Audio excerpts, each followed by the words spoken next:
Here at Be Freaking Awesome, we believe that life is too short to be anything less than extraordinary.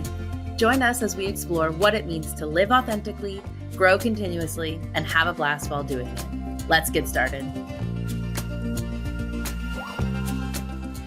Welcome, everyone, to this week's episode of Be Freaking Awesome. I am one of your hosts, Sami Kinnison, here with Angela Belford. And today, I'm really excited for this conversation that we're going to be having. We are joined by J.Nichole Smith, and we're going to be talking about color and joy and happiness and psychology and all of those fun things that we love to talk about here. But before we dive into the conversation, Nick, why don't you take a moment to just introduce yourself, tell us a little bit about who you are and what you do. Thanks. I'm so happy to be here. So I think one of the things I actually do is help people craft this pitch, right? The elevator pitch. And I think it's always so fun because it's ever changing for most people, especially those of us who are like multi-passionate. So right now, and for the last several years, I've described myself as a brand architect. So really, I'm a brand strategist, and that's after 20 years of working with what I call joy-centered brands. So brands that are using the good life and happiness to sell rather than fear, which is at the core of what I do. And I'm a color and design psychology expert. So I do that with the methodology that I've created called the color brand method. And so we use a lot of psychology. We use a really cool framework to build brands that are joy-centered and have a more predictable impact so they work better. I love that. I just want to jump right in. So you talked about being joy centered. Talk to us. Let's start with what is the difference between joy and happiness? And are they the same? I know that there are a lot of people who use them interchangeably, but I think all of us here would probably agree they're not actual synonyms. They're similar, but not the same. Tell us a little bit more about your take on that. Yeah. So one of the first things I discovered when I started actually researching joy, because I've been researching happiness my whole career. I burned out before I hit 30, and I was like, if I'm going to do this entrepreneur thing, I'm going to have to do it without killing myself and without ruining all my relationships and being sad all the Yeah. time. So I started to really try and understand positive psychology and what does actually make us happy. And I did that for years and years and did a lot of personal growth mentorship with other entrepreneurs throughout that process. And I think it was about 4 or 5 years ago, actually, that I started to really realize that happiness wasn't it. Happiness wasn't Mm. the thing that I was describing. When I talked about it, I was talking about freedom and fulfillment. And that obviously doesn't automatically come as an entrepreneur. You have to really fight to carve that out. And the definition of joy is a much better fit for what that is. And part of that idea is, when you're a business owner, people will tell you like if you just want it bad enough, right? If you just work hard enough. And I think the truth is it's much less about how hungry you are, how bad you want something, and much more about how much pain you're willing to endure to get it. And the Mm. really interesting difference between happiness and joy is that happiness is a state that it's the only state you can be in at the time, right? You can't be happy and sad or happy and mad.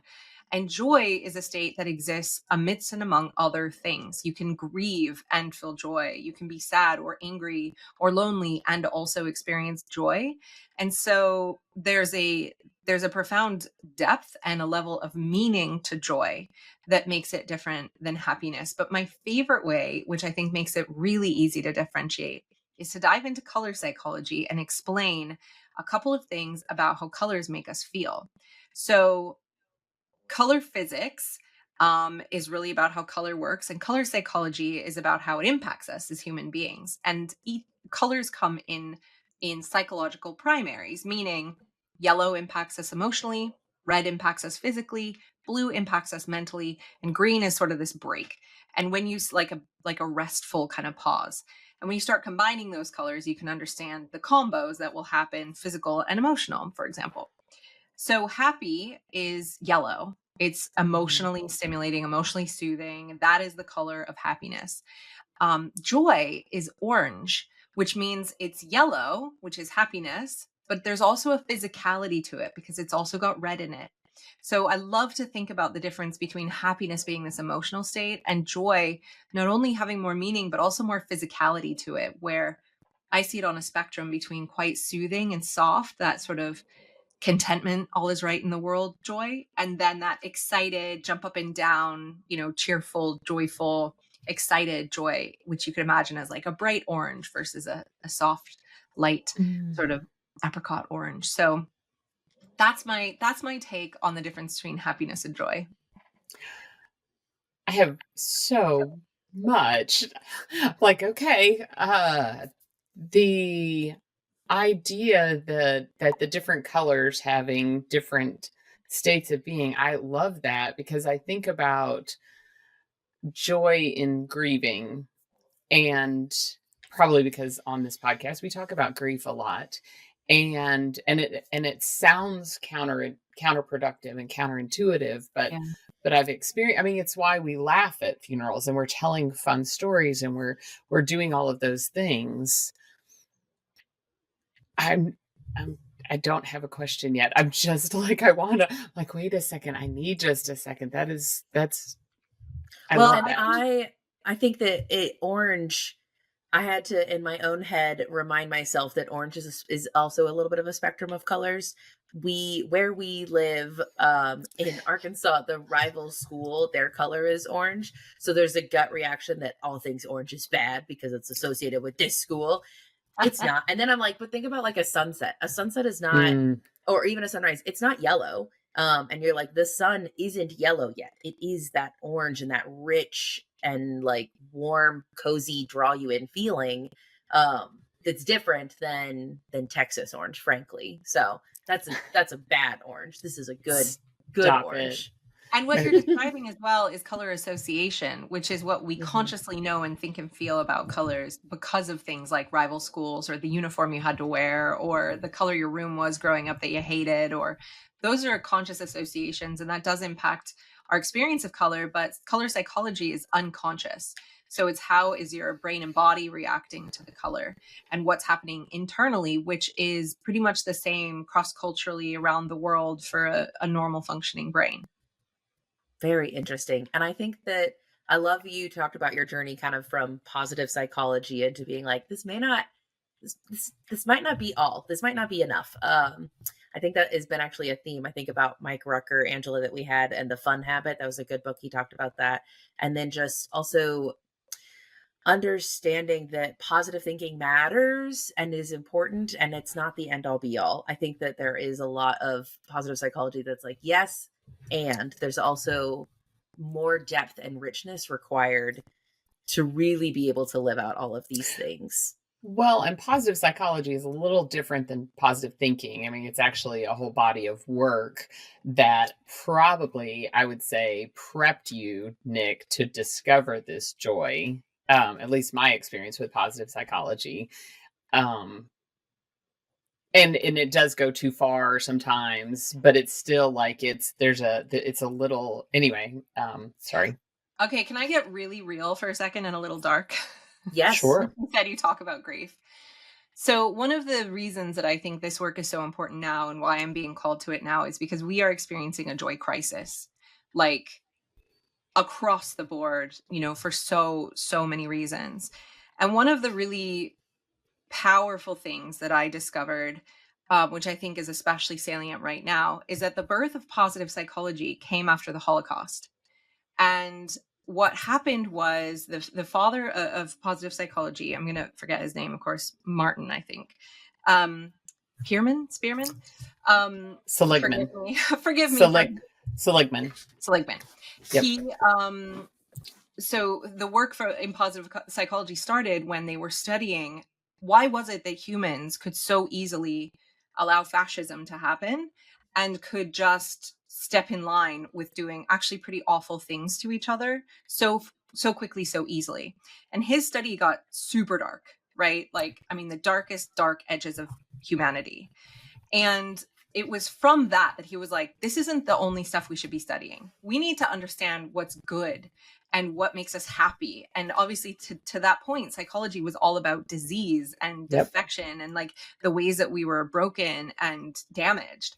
And so that was kind of the beginning of positive psychology.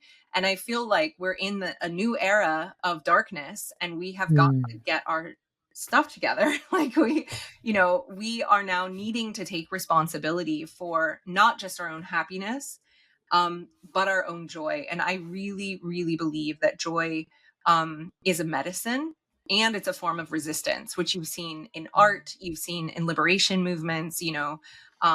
Black women talk a lot about joy as resistance in the civil rights movement. And so I think we're in a time where when the world feels so big and when there's so many things out of our control that feel so scary, I think being able to focus on filling ourselves up with joy so that we cannot be manipulated by fear is the one little thing that seems so small, that is so big, that we can each do to not only feel more empowered in our own lives, but to have this amazing knock on upward spiral effect on everyone around us, because joy is also contagious. So if we're doing it for us, we're then doing it for our families, we're then doing it for our colleagues, we're then doing it in our neighborhood. And I have watched it rub off on people and spread. And that is the kind of, that's the kind of contagion we need right now, I would say. Oh, I think that's so wonderful. So, I have a question. When most of the time, whenever I've heard people talk about color psychology, it is around branding and marketing and how are we using color to communicate a message through this logo, this website, whatever.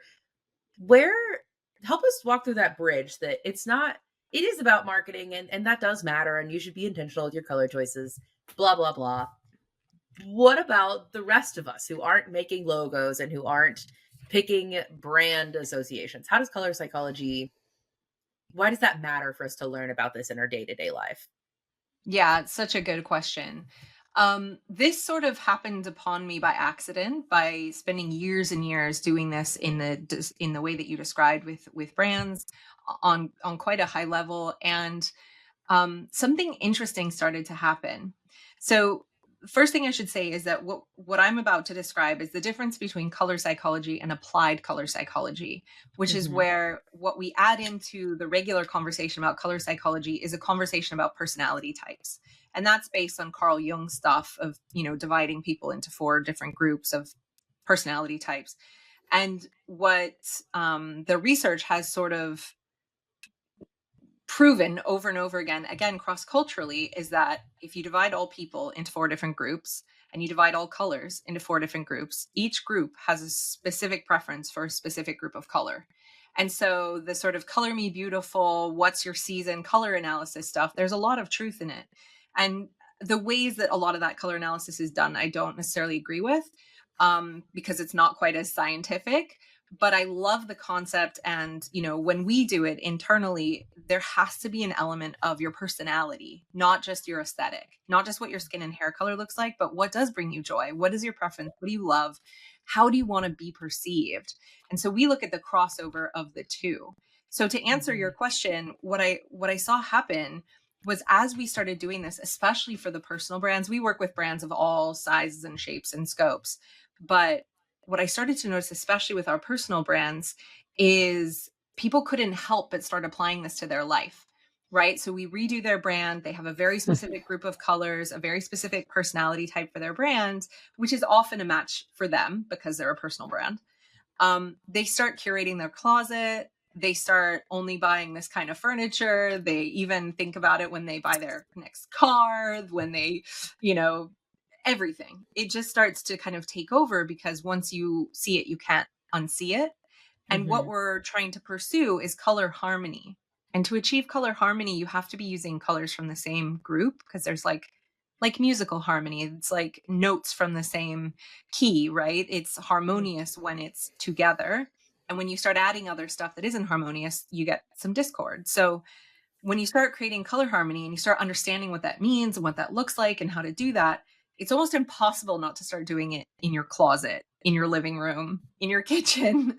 And Mhm. so, as I saw this happening with our clients, I was like, well, we should support them with this. Like, here, let me make this easier for you. Like, let's talk about your closet. Let's talk about your workspace.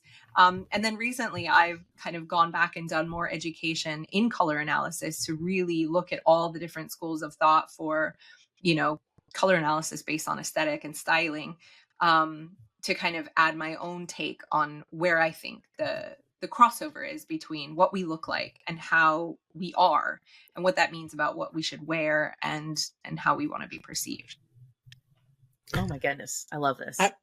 I was like, I sort of want to like, oh, can I be the test case here? Because my well, for starters, I mentioned I've launched a new podcast and we were working on the logo. And of course, we have a very well established brand. My company is 26 years old. And then we have a podcast that has 170 episodes. And so we want it to be cohesive, but also we got to set it apart and it's got to be different. And so we were pulling in different fonts and different colors for this podcast.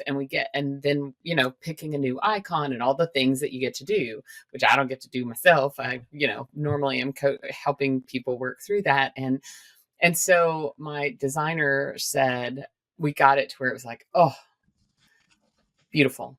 And I just was like, yes. And then she goes, that is Angela Belford in a logo. The only thing that would make it better is if it was purple. And I went, oh! And so we quickly grabbed, because my purple was on my last book, and we put it there, and I literally it washed over me. Like, that's it. And then as you were just now talking, I'm like, okay, yeah, my last book was purple. And I'm staring at a couple of journals that were purple and a jacket and I keep going back and I'm like, I had a minivan that was purple, and the wedding colors of my wedding that was 31 years ago, purple and green. And I'm like, I'm sitting here. I've recently been going, okay, this has kind of gotten to be a theme. And I can remember in 2006 or 7, I bought this like lilac colored, because I usually like the rich, deep purple. And I bought this lilac color, lavender, lilac, whatever it was. Anyway, I got rave compliments on it. Everyone went on and on. And I'm like, oh, wow, I can wear different versions of that purple. And so it's beautiful for me to get to see that whole thread kind of pull through. And I look at like everything around me, Love and the you're right, purple. it does. So anyway, I'm not sure what purple means, because that wasn't one of those 3 colors that you talked Well, about. purple is a combination of mentally and physically stimulating or soothing. And so when we look at it in color psychology, it's often mindfulness or spirituality. It's, that sort of activation of both your mind and your body at the same time. And so in the spectrum, purple tends to be associated with mindfulness, spirituality, and that sort of realm.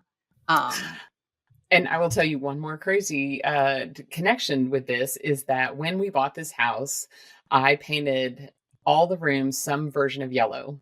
And I was like, I want happiness all around. And I can remember about 5 years ago when I just got to where I was like, it's not right. And almost like what you were talking about with the happiness versus joy, I was like, it's just not right. And I ended up picking a color, and it's called Mainsail. And in some lights, it looks kind of blue. And in some lights, it looks kind of lavendery color. And people have commented, your house in the last 4 years has transformed. And it really does match, as I'm sitting here going, okay, I'm going to do my office this weekend. And it's transformed in relationship to my journey and transitioning from joy or happiness, external positive thinking, power my way through, more to this more embodied and kind of full spirited thing. So Mind and stillness. that's cool. Yeah. Thank you. I want to Yeah. give an alternate life story or case study, if you will. Ooh. I have Mhm. noticed probably the past 2 to 3ish years, I would make a lot of decisions both about my wardrobe and about my home, that it was like, you need to have neutral colored walls so that if you have colored furniture, it can go with the walls can match the furniture. And then I bought furniture, and you need neutral colored Neutral furniture furniture. so that it Yep. can go with whatever you have in the room. And you should buy a lot of like whites and blacks and neutral colored shirts so they can go with whatever pants. And then whatever Yeah. pants you get, like, I ended up in this spot that I kept preparing for space for color and then But never never actually clean. filling color in. And it Yeah. was interesting. And so I actually, these bookshelves behind me, I painted them blue early on in our marriage. And there have been times where I've been like, I can't believe I painted them blue. What if they won't match the room that we decide to put them in? Like, what have I done? They used to be white and now they're blue, but like there's a chance they might not match something. And it was, anyway, I have noticed you made space for color. You kept trying to accommodate color being able to be added in. And then you have beige couches and gray walls and like nothing, black and white clothing. And so I don't necessarily have the budget to just go change all my furniture tomorrow. Um, but it is an awareness that it was like, we did buy new pillows and I bought colorful pillows. And it was like, all right, I'm not going to go buy a brand new couch, but I am going to add some color into this. And then knowing I do want to decide, what's the worst that happens if I have something that clashes in my home? It may not be the best thing, but also would like that better than just a completely neutral home. So I'm on a different part of my journey, Angela, not noticing the purple everywhere, but noticing I need more color. I want it. I'm Mm. so glad that you voiced this because this is why I exist. And here's why. There's a couple of reasons. So, like, my favorite ritual, I travel a lot for work. And my favorite ritual used to be, especially coming back to America, hotel, change, order room service, HGTV nonstop. I just want Flipper TV. I just want before and afters nonstop. Like, I just love give me it. all the before and my husband calls it before and after porn because it's like you're just waiting for the reveal of like Oh, the yeah. big reveal, right? Um, so but one thing, I can barely even watch it anymore because every single time in every single show, every single couple is always like, I think we're going to keep it neutral. Definitely just let's go with we love neutrals or I'm like, ah. And so often that means gray, and gray is the one color that has absolutely no positive psychological benefits at all, only negative. And so what we're doing when we're surrounding ourselves with white and beige and gray to be safe, to not have it clash, which is so logical. It makes so much sense, right? When you look at it on Hmm. paper, it's obviously the right thing to do, but it's actually having a negative impact on our well-being. Hmm. Because if you were able to make choices around color that supported the way you wanted to feel in each room, then you would have support to feel that way. And I think a lot of this push towards neutral, there's all kinds of research about how all products have gotten more gray, how everything has become more monotone. Um, it's so bad for our well-being, but it's so practical. And Hmm. I think the thing that I really want to get to the heart of, like, I'm on a mission to just get rid of gray, full stop. Like, and I used to be someone who loved gray. So like I've been there, like middle class gray, that like nice dark charcoal color, loved it. But like it does nothing for us. And if we were forced to make a different choice, then we could choose something that did support us in a way that felt good. So, like, I really want to honor what you've said, which is like, I think the experience of most people, and it comes from, I think, and I'd be interested to hear what you think, a fear of color, a fear of choosing the wrong color, a fear of being stuck with a color, a fear of picking a paint and then having it look different on the wall and having to repaint as if painting is like the hardest thing ever. It's not that bad. Right? But like they're little anxieties, but they build up to making really safe choices, which feel safe and practical, but actually could actually be having a negative impact on our well-being. No, I think that that's really true. The fear of doing it wrong, of what if I pick wrong and then I'm stuck with this and now what? Now what am I going to do? I think there are a lot of parallels that sometimes we can talk about what feels like a surface level thing, like the color of paint on your walls. And it's like, no, this also matches that deeper level thing in your quest for joy. I think so often in our careers and in our work, maybe this is the more joyful profession. Maybe this is what I want to do, but Mm, I'm going to make the safer choice. yeah. I was mentoring a friend this morning who was talking about, I don't actually think that I want to do this work. I want to do the creative endeavor that I wanted to do when I was a kid, but it's not as safe and it doesn't make as much money and it's not as secure. How do Yeah. I reconcile wanting safety and security and wanting to fulfill the desires of my heart and creativity and joy in a world that feels so out of control, in a place that feels like this is a dangerous choice? And sometimes I think my response to that would be, yes, it is. It is a dangerous and rebellious choice to choose joy and to choose Mm. creativity over capitalistic endeavor or whatever it might be. You don't have to monetize your hobby. You can just enjoy your hobby. You don't have to make money from it. All these things that, yes, color might be the dangerous choice. And that doesn't mean that we shouldn't engage in that. That doesn't mean that it's a bad thing. It feels like dangerous is really what's bringing up for me is the idea of it's the daring choice. Right, Hmm. and so it's almost like kind of the idea of we say, the feeling fear and fearing excitement kind of feel the same way. It's about how we describe it to ourselves, right? Mhm. Yeah, I'm excited to get on a roller coaster. I'm afraid to get on stage, right? And so there's this element of like, it's absolutely a daring choice to choose joy and I'm curious what you would say to help people support what can we do to help make that a choice that is supported or what can we create for ourselves to help support those kind of more daring choices? Mm. Yeah, such good points. And I think, Sammy, you've absolutely hit the nail on the head. So I call this joy first decision making. And this is Mm. the book that I'm writing right now. And the reason for that is what I described around the joy crisis, that we've got to stop letting fear drive our decision making. Because what is happening is it doesn't have to be big fear, it's little, insignificant fear. And back to our conversation about happiness and joy, one of the things I've realized on this journey, especially as I've really gotten into the research and the writing, and this is actually one of my favorite things about joy, and it's really changed my life, is that I think we often conflate happiness and comfort. You really kind of need to be comfortable to be happy in most cases. And therefore, we also conflate comfort and joy. And I always think of like the Christmas song. And I'm always like, comfort and joy. Um, but actually, joy, when you really dial into like the academic description, when you're looking at, scientists who are trying to break down where joy fits in things, almost always our biggest, best lasting joy is preceded by some sort of discomfort, sometimes extreme discomfort.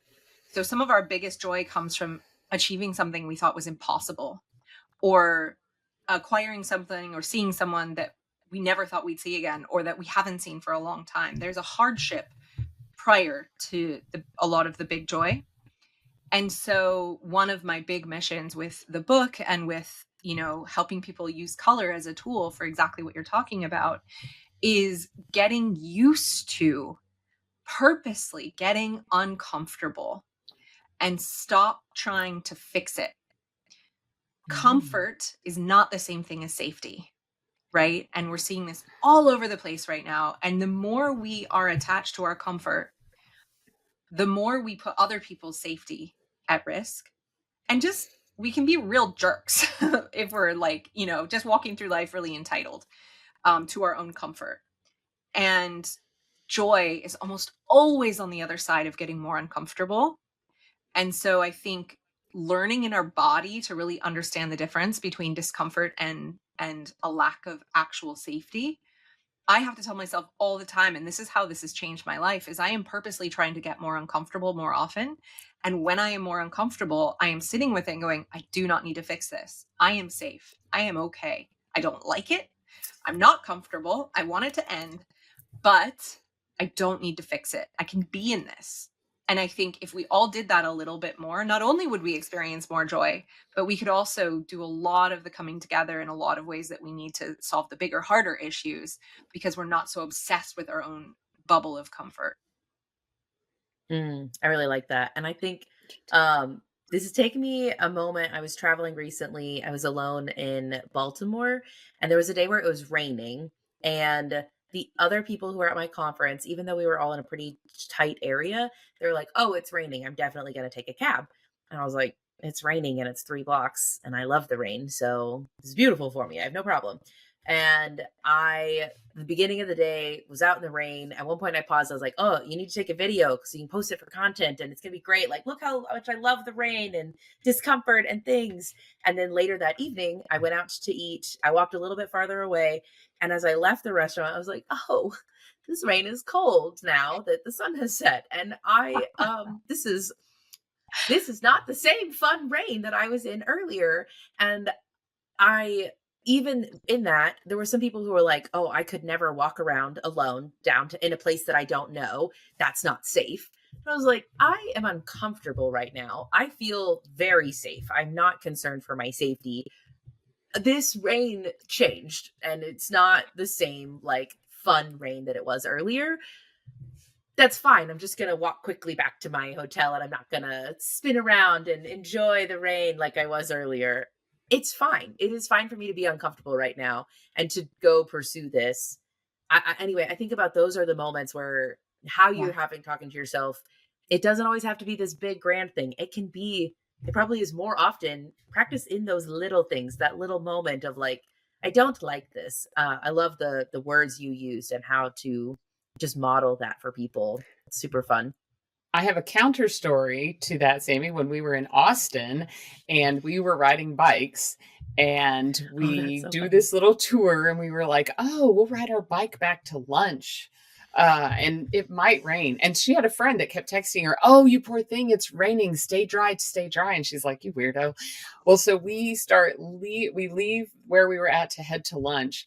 And before it had been drizzly, and then it is like pouring rain. Like we stopped at the stop sign and like water is dripping. And she's like, are you okay? Like, I know I love rain. I know you don't love rain. And I was like, yeah, of course. Every ride's a water ride, which is a thing we say when it rains. However, and I was cheerful. Of course, it helps. I like to be cool with my kids, right? So, but then later that night, to your point, when it got cold and it was raining much less. It was just probably sprinkling. It was enough that I could feel it touching my face.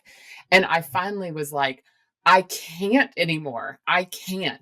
I am overwhelmed. I am overstimulated. And my husband is like, it's only zero point 0.4 miles. I go, I don't care. I have money and I'm buying a lift because it never feels like zero point 0.4 miles when you were, and I'm like, that one block is 0.4 miles, right? When you're like miserable. And I was like, I pulled the ripcord and I'm okay with it. And by the time we got back, and you know what, I was like, I'm happy that I got here and I got out of these wet clothes and I had hit my limit and it was okay. And I'm the queen of like, I love practicing discomfort because I avoided discomfort for 20 years. And I tell people, I'm like, it's okay to then get to the end and just be like, okay, I'm out. I'm And out. it's sort of like working out. We've talked about that sometimes if you are wanting to build your reps, you might need to start and be like, great, I can only do 10 reps at 40 pounds or just the bar, whatever it is. And then you're like, yeah, I can't do any more. That doesn't mean that a year from Yep. now you're still going to be doing the same amount of reps. It means that this is a practice to say, yep, I found my line. And today this is Yep. where the line is, and that's okay. But to bring us back from our rain and uncomfortable stories, I think practicing discomfort is a way to start to embrace more, to open the door to embrace more joy in your life. And I think about often just some of the metaphor that roller coasters are fun because they have highs and lows. And life, if it is flat, if it is without discomfort, it gets really boring. Life is not fun without lows. And that is a hard truth sometimes. And it's not to say go seek out bad things to happen. I promise you, bad things are going to continue to happen to everybody everywhere. You don't need to go seek it out. But it is okay to let that up and down and not just be completely torn up that you're in a low right now. You can be like, I'm in a low and this stinks. And I know that lows mean that there are highs. And if there was no comparison, there was no Yeah. high, there'd be no low, there'd be no high.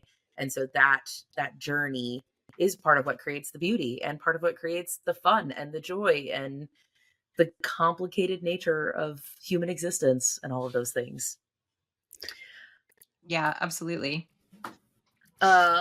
Nick, thank you so much for this conversation. This feels like a good place to sort of start to tie things together. We love to ask our guests if there's one thing you could leave our listeners with, one encouragement you would have for them. What would you like people to walk away from this with? Can I leave them a challenge? Yes, of course. So this is kind of arcing back to your conversation around purposely getting more uncomfortable. Where can we begin? Starting point. As I mentioned, I love color as a tool for this. So the challenge I'd like to leave with your listeners is to go to your closet and take a look. And for 1 week, try not to wear any black, white, or gray by your face. So on top. So you can still wear it on the bottom if you must. I know some of us only have black trousers, but try to intentionally pick a color that is not black, white, or gray every day for the next 7 days and notice. Notice what happens. Notice how you feel. Notice how people react to you. Notice how your decisions change over the days. Do you get bolder and braver? And how do you feel as a result? And if you want to find out about your personality type, there's a quiz on my website you can check out to find out, which one of these types are you and which group of colors might be good for you. That's a really good starting point. If you're like, I don't know what to do with color, Love it. you could at least start there. I love that. And if people want to follow on your book journey, and right now you're in the process of writing it, so they can't go buy it today, but where can they keep up with you and all of the things you've got going on? Yeah, so my website is joyfirstworld.com. So you can find me there. You can find the quiz and several of the opportunities that we offer. And then on Instagram and LinkedIn, I'm at J.Nichole Smith, and my name has an H in it. So it's the letter J, Nichole Smith. I love that. We'll make sure that all those links are in the show notes so that you guys can click those and make it real handy for you. Thank you so much for being with us today, Nick. This is really, I've loved this conversation and just getting to dive a little bit deeper in some of these things. Thank you for joining us. Oh, thanks for having me. Until next time, everyone, we hope you guys go be freaking awesome.